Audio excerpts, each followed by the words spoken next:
General Bajwa army chief थे तो उस वक्त इमरान की हुकूमत थी। नए आर्मी चीफ की तैनाती होने लगी तो जनरल फैज़ जनरल बाजवा पीटीआई से मिलकर उनकी तैनाती रोकने की कोशिश कर रहे थे। कैबिनेट का डिसीजन था कि अगर उनकी तबीयत नासाज है तो उनको इलाज का पूरा मौका मिलना चाहिए। आ, अब जितने मुंह होंगे उतनी बातें होंगी, लेकिन ऐसी कोई बात नहीं। तो पीटीआई की झंडा बैन है पाकिस्तान में।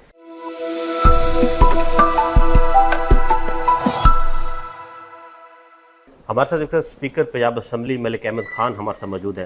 मलिक साहब, एक कॉन्स्पिरेसी चल रही है जो कल ख्वाजा आसिफ साहब ने भी गुफ्तगू की, आपके हवाले से, आप विटनेस है उस चीज़ों के कि जनरल फैज़ और जनरल बाजवा जो बातें करते रहे और एक्सटेंशन के हवाले से बातें करते रहे, तो इनमें कितनी सदाकत है, आप कितने विटनेस हैं इन बातों के? मलिक साहब, मैंने अभी दो बातें मैं आपके साथ करना चाह रहा हूँ।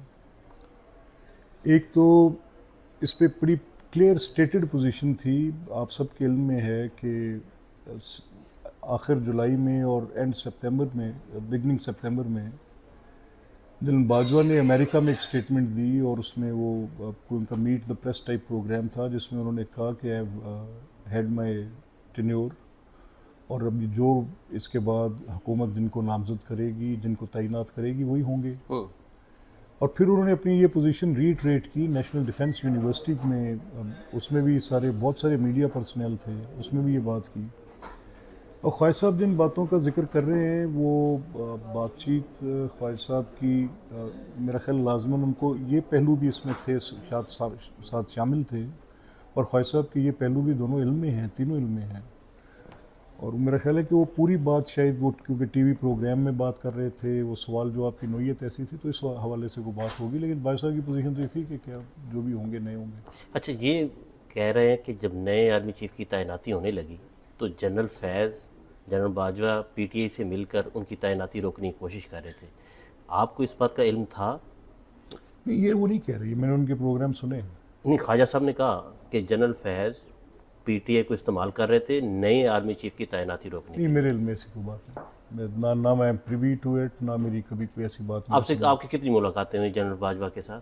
नहीं, देखिए मेरा, क्योंकि उन दिनों मैं वज़ीर आज़म की मुआवनत बतौर मुआवन खसूसी बराए दफ़ाई अमूर करता था, तो ऑन एंड ऑफ मुलाकात कहीं ना कहीं हो जाती थी, और फिर ये एक गिवन रिस्पॉन्सिबिलिटी होती है कि जब आपने वो समरीज मूव होनी होती हैं तो उन दिनों में कोई इंटरेक्शन होती है, उन दिनों में कोई बातचीत हुई, लेकिन ऐसी कोई बात मेरे सामने कोई ऐसी तफसील आपके हवाले से ज़ुबान ज़द-ए-आम है कि आपके जनरल बाजवा के साथ बहुत अच्छे ताल्लुकात थे, और ये चीज़ें जो हैं जनरल बाजवा के ज़रिए आप नून लीग की तय करवाते थे। नहीं, बिल्कुल नहीं, मेरी कभी उनसे कोई सियासी बातचीत नहीं हुई थी, कभी उनसे कोई इस तरह की बात, मेरी उनसे न्याज़मंदी मरासम थे, मैंने ये बात बार बार कहा है, लेकिन कभी किसी सियासी हवाले से मेरी कोई बातचीत नहीं हुई थी। जब जनरल बाजवा आर्मी चीफ थे तो उस वक्त इमरान की हुकूमत थी और हम लोग अपोजिशन में थे और ठीक ठाक ज़ेर-ए-ताब थे, तो बाकी कोई इससे ज़्यादा बातचीत मेरी उनसे मेल मुलाकात ज़रूर थी, लेकिन कभी कोई सियासी मामला पर बात। नवाज शरीफ को बाहर निकालने में भी, जब वो बीमार थे,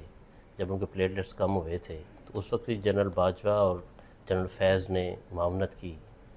नहीं, देखिए मियाँ साहब की बीमारी का, क्योंकि उस वक्त मुझे याद है वो डॉक्टर साहब जो बाद में इंतकाल फरमा गए, डॉक्टर शमसी गालबन उनका नाम था, वो जिस वक्त ये उनको अंडरलाइंग एक डिज़ीज़ थी जिस पर वो बात कर रहे थे, और उसमें उनकी ये बात आ रही थी बार बार कि उनकी तबीयत ज़्यादा ख़राब है, तो इस मसले पर उनका ये फैसला कैबिनेट का फैसला था, कैबिनेट ने डिसीजन किया, उन्होंने फैसला किया, तो मेरा नहीं ख्याल कि जनरल बाजवा या जनरल फैज़ की कोई बात ऐसी थी। कैबिनेट का डिसीजन था कि अगर उनकी तबीयत नासाज है तो उनको इलाज का पूरा मौका मिलना चाहिए। नहीं, कभी ये बात हुई कि जनरल फैज़ आर्मी चीफ बनना चाहते हैं, उसके लिए वो रब्ता कर रहे थे? कल एक जुल्फ़ी बुखारी ने भी कहा कि सलमान शहबाज के ज़रिए पैगाम पहुँचाया गया था। अब जितने मुंह होंगे उतनी बातें होंगी, लेकिन ऐसी कोई बात नहीं। जनरल फैज़ ने ऐसा कोई रब्ता नहीं किया मेरे इल्म में नहीं। और ये भी शहबाज शरीफ साहब ने मुलाकात से इनकार किया था जनरल फैज़ के साथ। देखिए, मैं जिन बातों का मेरे इल्म में कुछ है मैं वो आपसे शेयर कर सकता हूँ, जो मेरे इल्म में नहीं है। आपके इल्म में ये नहीं है, तो आप गवर्नमेंट को कैसे देख रहे हैं इस सूरत हाल में जब जनरल फैज़ को आर्मी तहवील में ले लिया गया? देखिए, इसमें बड़ी चीज़ें निकलेंगी। ये एक बड़ा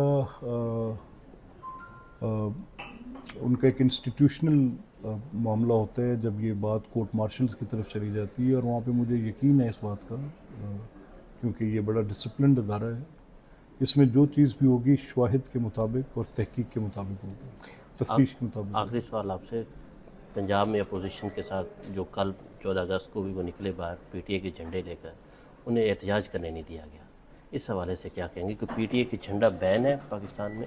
ये देखिए, मेरा ये ख्याल है कि बड़ी खुले फिरते रहे। मेरे सामने कल मैं अपने हलका में था और वहाँ पर काफ़ी सारे दोस्त जो तहरीक इंसाफ के हैं, उनके हाथ में पाकिस्तान का झंडा नहीं था, तहरीक इंसाफ का था, और वो उनके बड़े एक्टिविस्ट हैं, और उन्होंने शायद ये मुनासिब समझा कि 14 अगस्त के दिन भी, जिस दिन पाकिस्तान का फ्लैग सबके हाथ में होना चाहिए, उस दिन भी किसी एक जमात का हो, तो उनकी अपनी ये ख्वाहिश और उनकी मर्जी। कल अपोजिशन लीडर अपने लोगों को गाड़ियों से उतरवाते रह गए हैं, पुलिस की वैन से गिरफ्तार करके जा रही थी पुलिस। नहीं, मेरा नहीं ख्याल कि किसी के सियासी हक़ को रोकना चाहिए। अगर कोई अपनी सियासी इजहार करता है, अपनी एसोसिएशन का इजहार करता है, उसका राइट है। बहुत शुक्रिया।